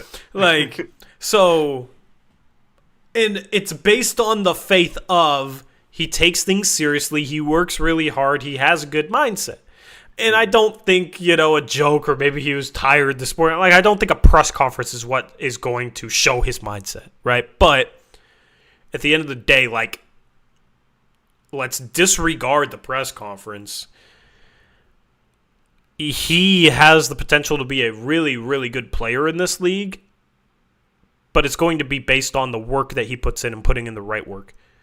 And this is his first offseason as an NBA pro, and I think we're going to be able to see that. And I think it might take some time to actually like show those improvements in game, as I said and as you repeated. But it's he improved a lot last season, so you would hope that he can improve even more this offseason by knowing what he needs to work on. Yeah. And I do trust him that he's put in the work. So that's where it's just like, okay, well, wish he had a little bit more of an answer there. But ultimately, like, playing through his hips, like, okay, cool. I would have liked to have heard him say worked on my left hand, because his left hand was abysmal last year. Obviously, like, working on the shot, continuing to work on that. But ultimately, it's like, three-point shot his rookie year was actually a fine percentage, in my opinion, especially with how bad he started. After that horrible start, he shot the ball just fine in terms of his expectations going in. Assist rate for a rookie, just fine. at the end of the year. You expect a little bit of an uptick this year as he continues to improve reading defenses. So what are the two biggest sticking points? Turnovers and finishing. At least just on the offensive end. Turnovers and finishing. And a lot of those turnovers are from when he gets stuck in the paint and doesn't know what to do. So it's basically when he gets downhill, can he actually make positive plays? That is the main thing for him this year to show improvement on. Because if he comes out shooting, what he shoot after he started wearing contacts, like 35% from three. If he shoots 35% from three, cool. And I think I went down a little bit towards the end of the season. Yeah, I was thinking it was like 34.5, whatever. Like, he shoots 35% from three, cool. I'm happy with that. That's good enough for his second year. Okay, and if he averages, 7-8 assists per 36, cool. I'll take that too in his second season. But if he turns over the ball as much as he did, that's not good. He needs to cut those down. And his finishing at the rim was god-awful, especially in the half court. So we need to see improvement there. I think that's I think it's actually super easy to evaluate Scoot this season on if he put in the right work, because that particular situation, when he gets into the paint, can he finish? Can he not turn over the ball? Is the number one thing. Of course, you can also look at okay, he should tighten up his handle a little bit. There's some other smaller things, but that's the main thing. And that's what I'm going to be focusing on the most. I mean, for me, I'd add a third thing, and that's effort level on defense. But yeah, I mean, ultimately, when we're talking about skill development, that's a different conversation to me. But that's something tangible you can see if he's not having those lapses where he falls asleep or doesn't get back on defense as much this year. Yeah, I mean, ultimately, though, who did we have on this team last year that was gritty? I mean, Tamani, I guess. Tamani was the only guy you could say is gritty, and playing good defense kind of goes into that. But you know who's our grittiest player? Denny this year. Yeah. Denny. And there was even comments in media day about, Denny's the type of guy to get on people for effort level. That's exactly what we need, because our oldest player is Jeremy Grant, correct? Yeah, he doesn't seem like that type of guy. Okay, Anthony Simons is not that type of guy. Shane Sharp, definitely not that type of guy. Scoot Henderson was a rookie last year, and Scoot Henderson had his own problems. Who is that guy? Is it going to be Ayton? Because Ayton had his own, lapses of effort in the first half last season. So who's going to be that guy that consistently brings it, is gritty, and will actually call people out and, raise the standard there? From a player perspective, it's Denny. That's part of the reason why I love the pickup so much. Now, Donovan Klingen's not going to be that guy in his rookie year, but I think Donovan Klingen will help set the standard by, example. So that's why I really like the two guys they picked up this offseason, because I think it raises the standard there. Chauncey seems to struggle holding guys accountable. I think that's another knock against Chauncey. Ultimately, these guys got to play harder and be more gritty, because that's something I'm worried about with some of these guys, man. They're not gritty enough. They don't, I want to segue this into Sharp, man. I mean, Sharp is never going to be different with the media, it seems like. But big goal for Sharp this year, Eric. Show some fire, show some grit. Because I feel like I don't know when he's shown the most fire in his career. Has he ever showed legitimate fire? Being hyped up after a play, pounding the floor, whatever. I know he's a quiet guy, so that doesn't lend itself to that, but Anthony Simons is also a quiet guy, and we saw a stretch last year where, he was pissed off, yelling at the ref, got down on the floor and started, slapping the floor, yelling at the bench sort of stuff. I love that from Ant. And you'd see Ant, at least at times last year, give legitimate effort defensively. Still not a good defender. He probably never will be, but at least you had some moments where Ant got a little gritty defensively. I need to see that from Sharp. And if I don't, I'm going to start to worry that we're not developing his mindset as a player. Because some people think your mindset is just what you're born with. I do think you can develop mindset in sports. And I think if you look at a guy like Ant's definitely developed kind of as a person with the media, as well as on the court, like being a little bit more vocal, being a little bit more fiery. And I think there needs to be someone in Sharp's ear. You don't want him to be someone he's not, but like if he's not feeling any sort of fire towards the game, that's just a little bit off to me. Because even quiet guys show some fire, get excited, show some emotion. What I do remember a game, I think it was in the stretch where he was playing a ton last year, where he hit a 3 late in the fourth quarter to tie a game or take the lead or something. And I remember him like giving a fist pump or something and being excited. And I was like, whoa, that's the most emotion I've ever seen out of him. But and you know what that's it? You know what that is? It's just reflecting competitiveness. Yeah. Like you want to win. And with a losing culture that we kind of have right now, I still want these players to want to win games. Yeah, I don't think necessarily having a quiet personality means you're not that type of person, but I do agree. You gotta, I don't know, you just have to show that you're like leaving it more on the floor than some people do sometimes. Yeah, I mean, like all the best players in the league have some sort of edge to them, it feels like. Right? Yeah. Like who doesn't? For sure. Booker does. You know, like that's a guy that Sharp looks up to. Right? Like who's the best player in the league that doesn't have an edge to him? I don't know. So I want Sharp to show that he has an edge to him. Because ultimately we're sitting here hoping that one day he can be a top 20 to 30 player in the league. It's just like, I don't know, man. So, Chad Close says Kawhi. Kawhi definitely has that on the court. Yeah. Like he's one of the most winningest type players on the court. He doesn't have emotion, but he's a killer on the court. Edge doesn't just mean emotion. Edge means like you'll get after a dude's ass defensively. You'll get down, get in the stance, be physical, and just compete your ass off. Right? And I think emotion or mannerisms aside, I haven't seen enough of that from Sharp in his first couple of years. So if he shows it that way, great. Like if it's like, okay, I'm going to actually be physical with this guy, I'm not going to let this dude score on me, then I'm going to take it at him the other way, like, okay, cool. But we saw just too many stretches where, like, Sharp would kind of disappear, even last year. He'd have a really good stretch, and then he'd have a stretch where it's just like, is he even on the court? It said he played 30-some minutes tonight. I don't really remember him doing a whole lot on either end. It was just kind of like, okay, he must have been invisible out there. Too many instances like that. So that is something that I hope improves this year. Yeah. Well, for me, it's not necessarily that you can't be like a really good player, but if you want to be like a number one option type of player, it's really hard to not have that instincts and not have that mindset. You got to want to destroy the other team. You know what I mean? Like, you got to have that competitive edge. That's what drives the greatest players. Yeah. Is the want and the willpower to be great.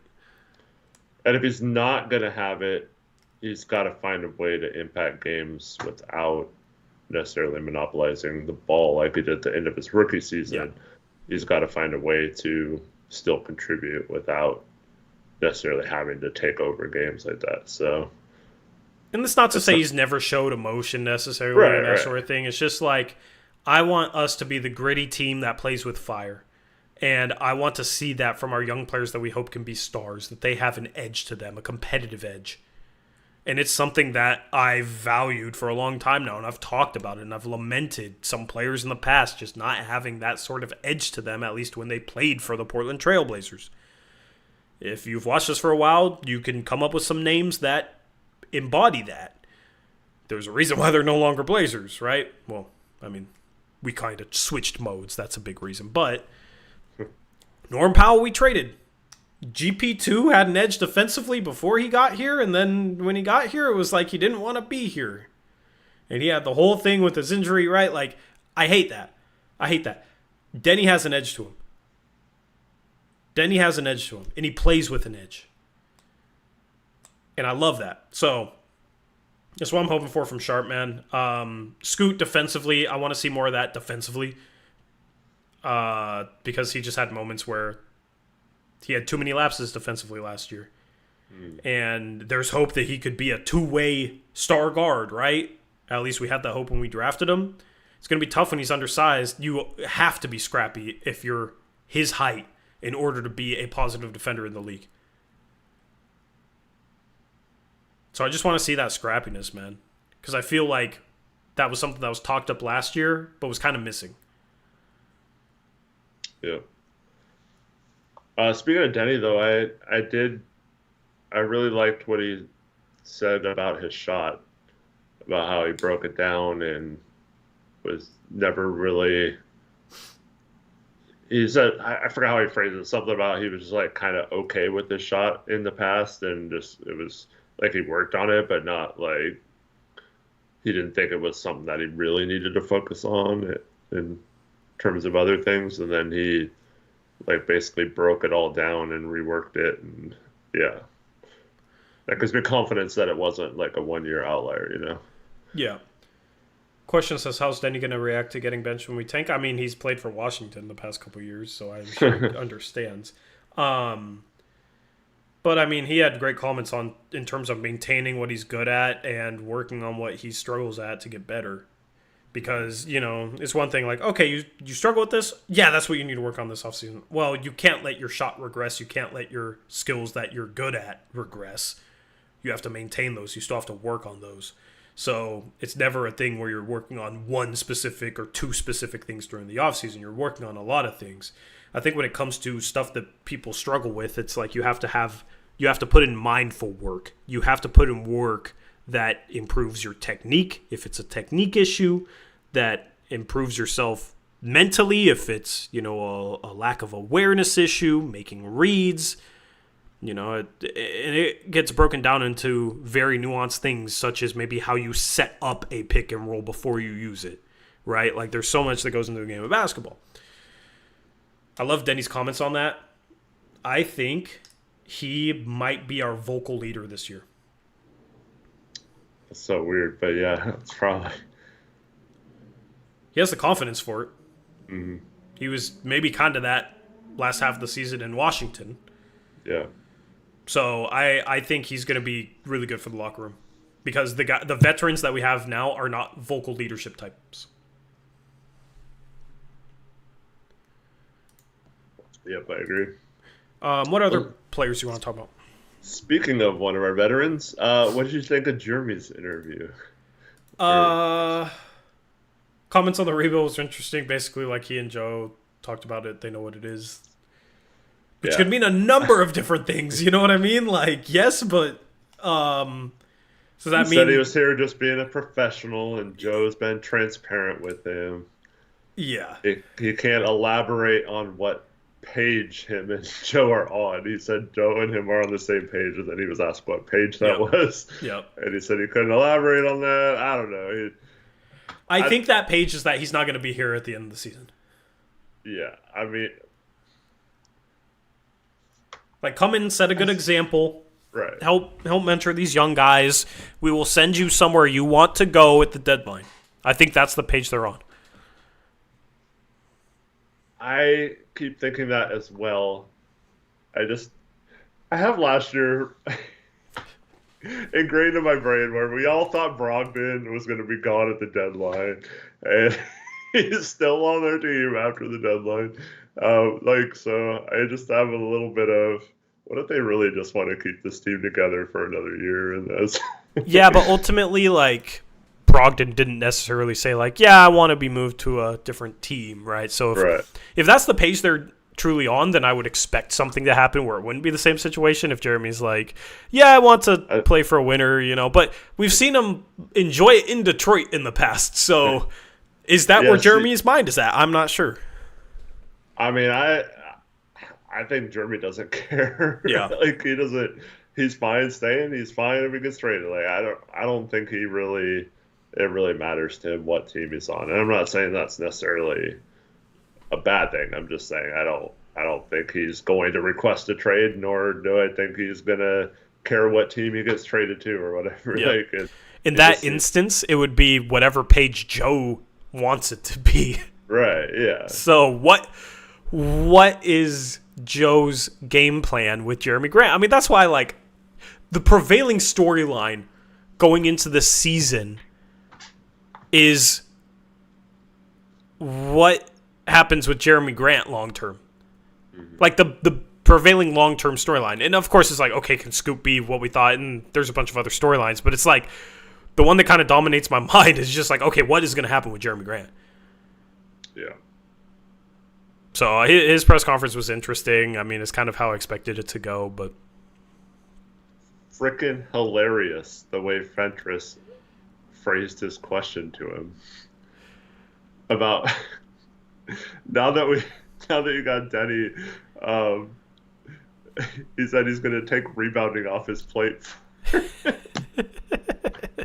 Basically, I could imply that like Grant wouldn't have to try to rebound now because Denny's a good rebounder, and Jeremy was like, yeah, he's a better rebounder than me. Like, I don't know what he was supposed to say there, but like, yeah, I can't believe Fentress. Fentress is funny, man. Fentress is funny. He'll ask some stuff that is just that you won't get from other guys there. Let's just say that. Yeah.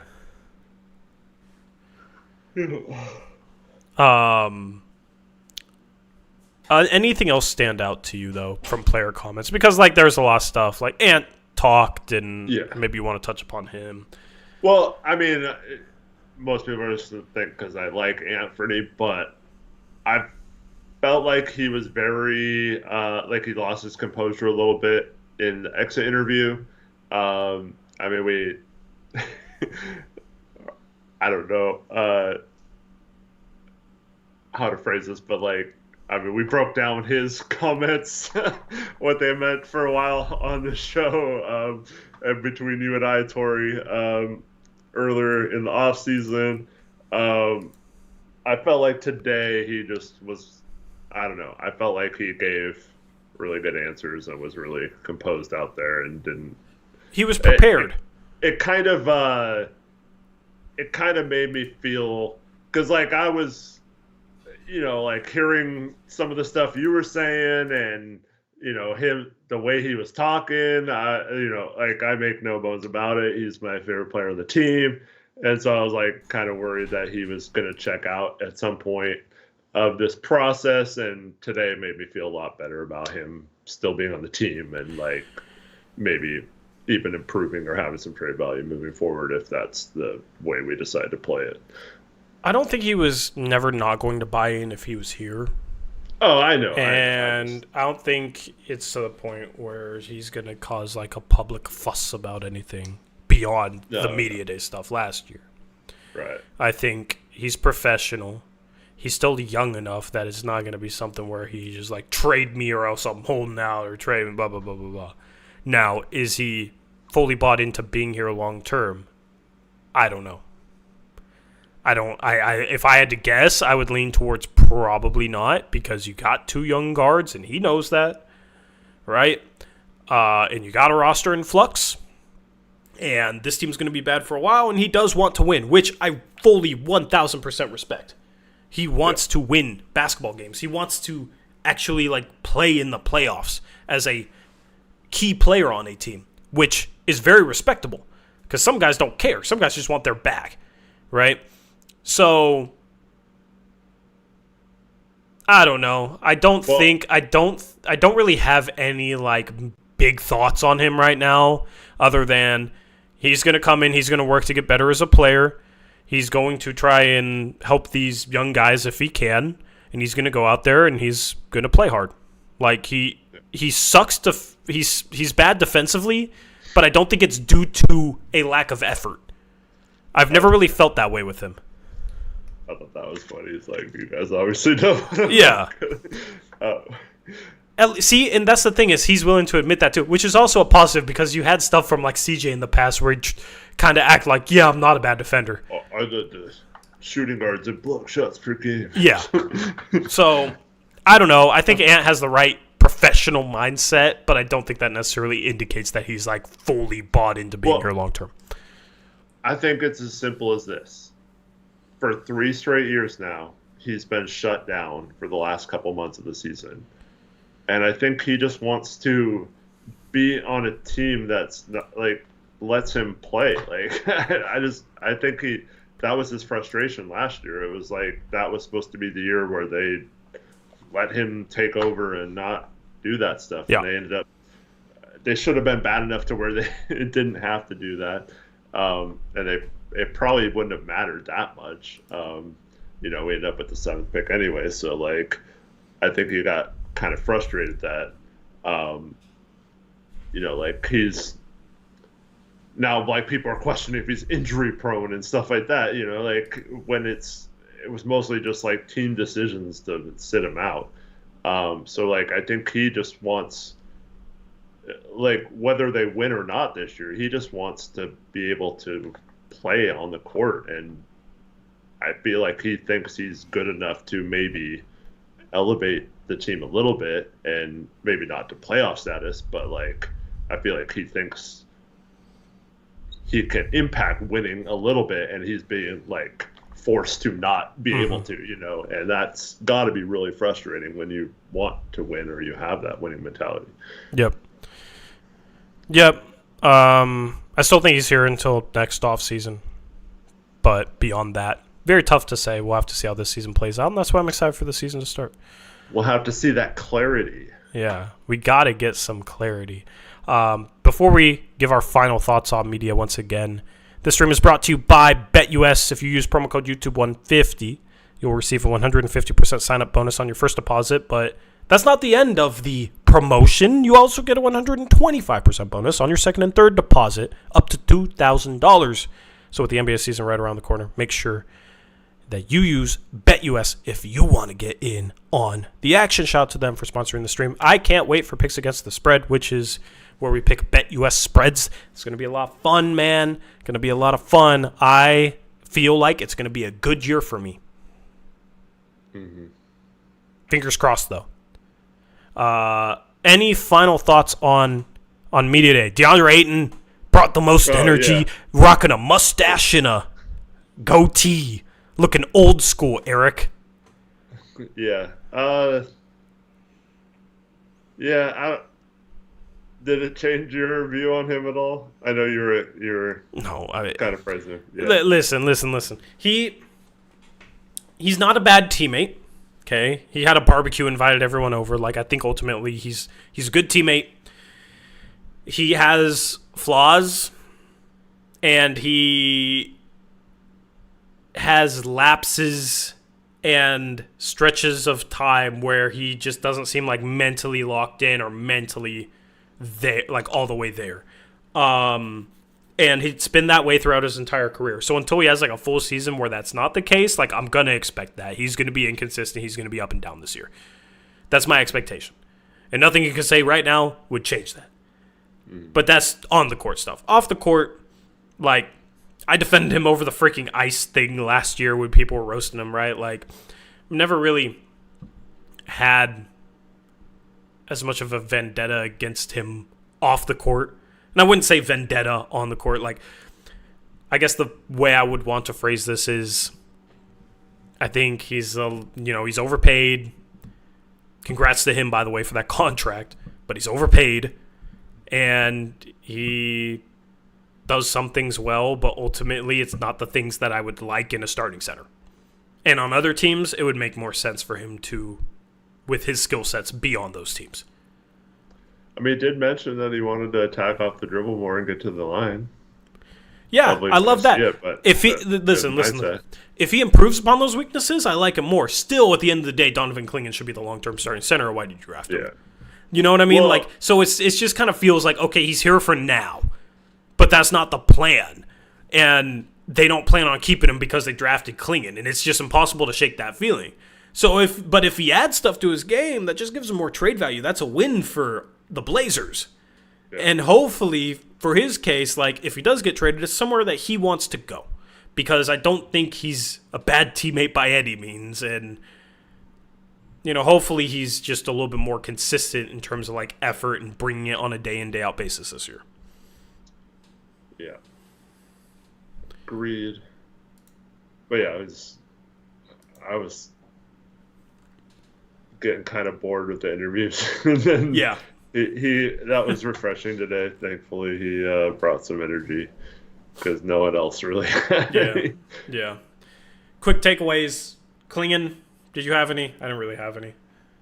No, We, of course, heard from him more recently than a lot of these other guys. So he's one of those guys who's going to say the right thing, too. Yeah. So my feed cut out.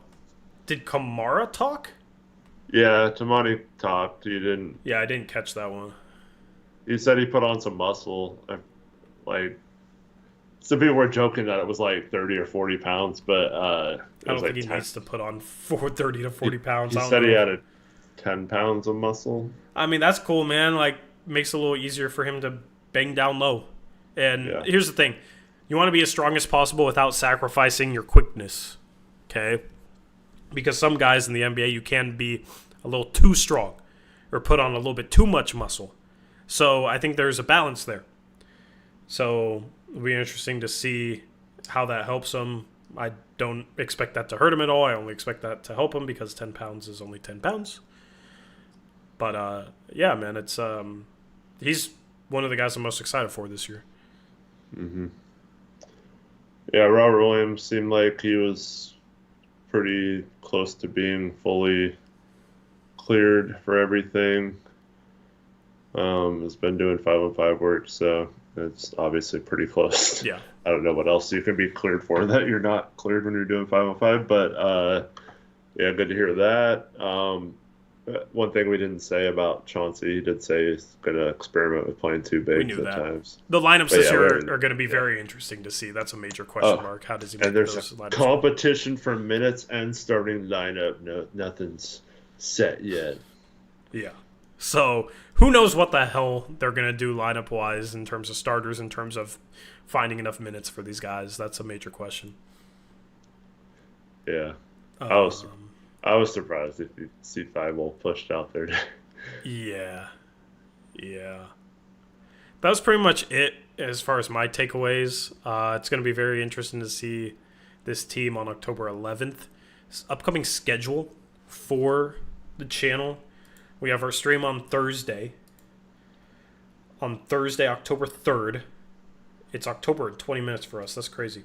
So Thursday, October 3rd, Blazers Uprise Live, 9:30 p.m. approximately Pacific time. And then next Monday, the 7th, same thing, 9:30 p.m. approximately Pacific time. And then our next stream after that will be Friday night after the Blazers preseason game against the Clippers. And then at that point, we're not doing Monday, Thursday. We're just doing preseason postgame shows. So the 11th, the 13th, the 16th, and the 18th will be our streams. And then after that, we'll basically get into our regularly scheduled programming with Blazers Uprise Live on the second channel, picks against the spread, all that stuff, and postgame shows. Do you guys have any questions for the channel? We got about a couple minutes before we got to get out of here. Long stream, man. It's been a while since we've done a 2-hour stream, so I need to build up game shape. You know, I'm in preseason mode. I need to build up that endurance, build up that stamina so that I can go 2 hours. Don't take that out of context.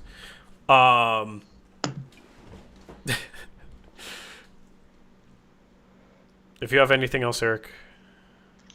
No, thanks everyone for watching. But yeah, get your last second comments and questions in if you have any. Yep. Content trailer tomorrow. Just excited for the postgame stuff we're going to do. If you guys have any suggestions, let me know in the Discord. You can post in the general tab, or you can DM me on Twitter, or you can tweet at me. Aiden, I don't want to talk about it. I actually forgot about it, and I was happier until I just read that comment. Because, yeah, it was brutal. It was brutal. I knew I had lost Thursday. I knew. Devin Singletary got me 4 points. And Tyler Huntley is screwing me over because I have Tyreek Hill. So you're 3-1. You're fine. It's easy for a 4-0 person to say. I don't want to be 3-1. I want to be 4-0. Yeah, people in my fantasy league were like, "Oh, you're 3-1." I just added a loss, which sucks. See, this is the type of mindset we need our Blazers to have, Eric. Alex Wolf says, Tori, did you move, or are you just in a different room? I'm in a different place. I haven't technically moved, but just stay tuned. Just stay tuned. October's going to be a good month, okay? So, yes, that's a hint. But I was house sitting for my mom for a while, for like the first 3 weeks of September, so I was there, okay? And right now I'm somewhere else. But that's a secret. Anyway, we're out of here. Shout out to BetUS for sponsoring the stream. Looking forward to streaming again on Thursday. Hopefully we catch all of you back in that stream. And we'll do more to be interactive and answer some of your questions in the next stream.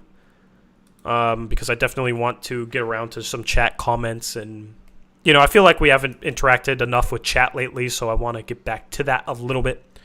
And, yeah, once again, if you have any ideas for the channel, I mean, I'm all ears, man, because we like to try things. We like to try things. Just like Chauncey is going to like trying the 2 big lineups.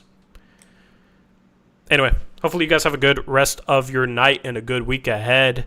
We'll catch you on that Thursday stream, and stay tuned for some video stuff over the next week. Excited to get back on that horse, and I'm excited for the Blazers season to be back. We're out of off-season mode into preseason mode, and we will catch you next time. Until then, as always, peace out. Go Blazers!